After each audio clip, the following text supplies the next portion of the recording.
Gold and silver were due a correction. They were absolutely due a correction. Where they do the correction we've seen, I think it's way overdone, especially in silver. But if you understand why you own the metal and what the purpose of having capital outside of the system, you should be able to relax a little bit. And if you have funds that are still in the banking system or still in the system, now is a perfect opportunity to get those funds out of the system, into metal, into your hands with no counterparty risk and no default risk. All of our viewers and subscribers keep asking me for your input on what the heck is going on with the gold and silver markets. Sometimes it defies what they and I sometimes feel are common sense understandings. You have a way of looking behind the scenes and have an understanding of the inner workings of credit markets as well as the metals markets and give us a broader perspective of that. Could we start there and talk about what is going on with gold and silver, especially over the volatility we've seen over the past several quarters? Well, you're using the term volatility. Nobody used the term volatility on the way up. They only used the term on the way down. So I guess there's good volatility and bad volatility. I would say things probably now are less volatile than they were on the way up, because we were regularly seeing $3, $4, $5 days in silver. Now it's been a slow bleed of, $2, $3, 75 cents, whatever. But it's to the downside, so it's volatility that people don't like. Where we are now, we are in the bottoming process. This has lasted a little longer than what I had expected. But I want to tell people this is and we've had many of them since the year 2000, 2001, when gold and silver bottomed. We've had many gut checks, but this is just another gut check. And you've got to ask yourself, why did I buy gold? Why did I buy silver in the first place? Do you know why you own gold or silver? Do you own gold or silver because it was going up or because you thought it was going to go up? First off, gold and silver don't do anything. They don't go up. They don't go down.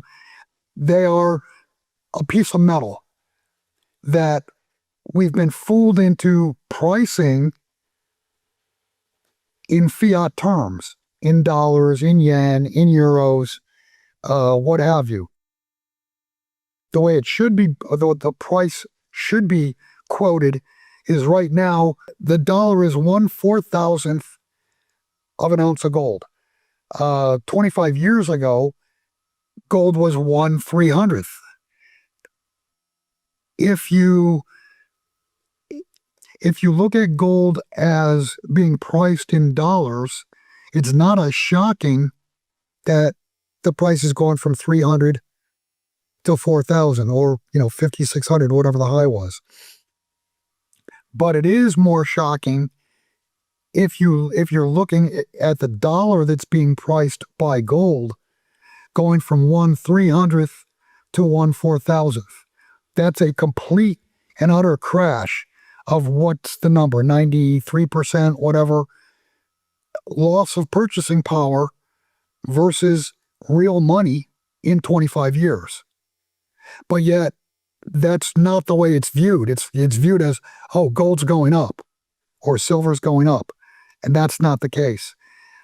Getting back to the gut check, you need to go back to before the first time you bought an ounce of gold or bought an ounce of silver.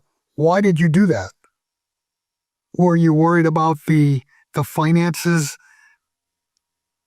of the U.S. government? Were you worried about the finances of the government, whatever country you live in? Were you worried about fiat melting down?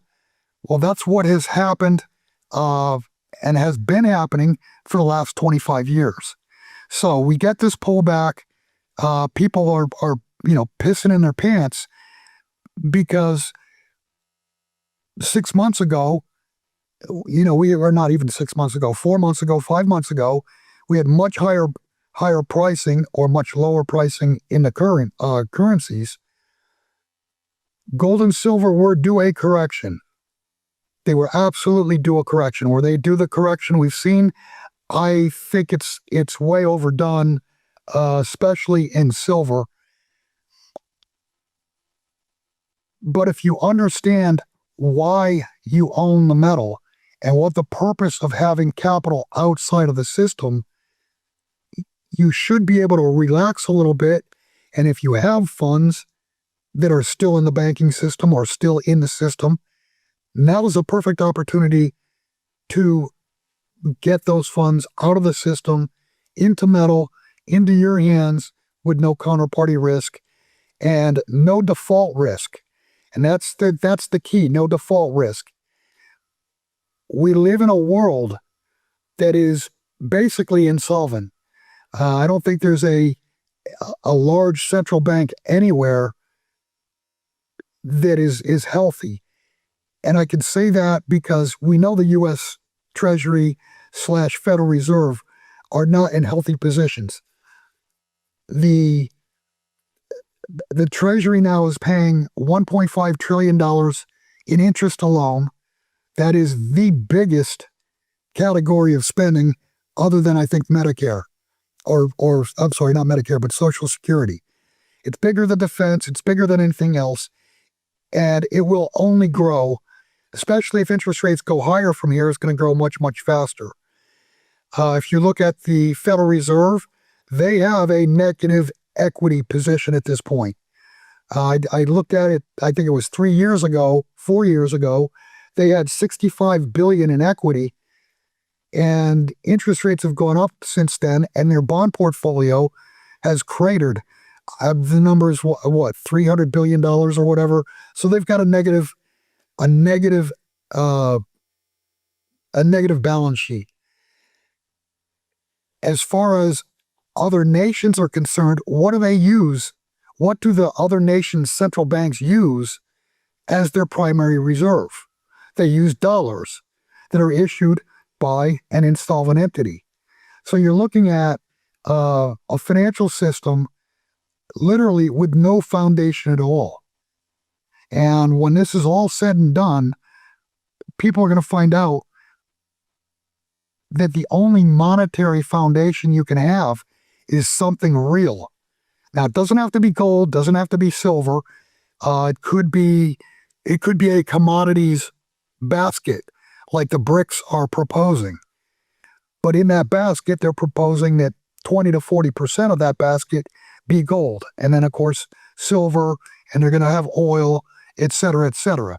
But the bottom line is we've been living in a fantasy world for however long because the currencies are nothing.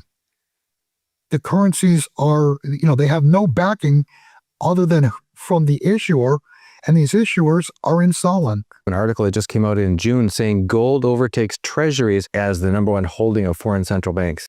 For two reasons. One, because the central banks are buying gold. They're buying it voraciously. And the other reason, the price of gold has gone up or the value of currencies have gone down. That's why gold now is a larger percentage of dollars. But there's a lot of governments out there that don't own gold, that still have 100% of the reserves in dollars. An example: I lived in Costa Rica for 5 years, from the end of 2006 to 2011, and by 2010 or 11, I'm thinking to myself, okay, so this country's 100% dollar reserves. When the dollar melts down, what's going to happen to the Central Bank of Costa Rica? It'll be total chaos. So again, going back to the financial system needs a real foundation, and there's no foundation. And the derivatives have built up, dramatically since the 2008 great financial crisis.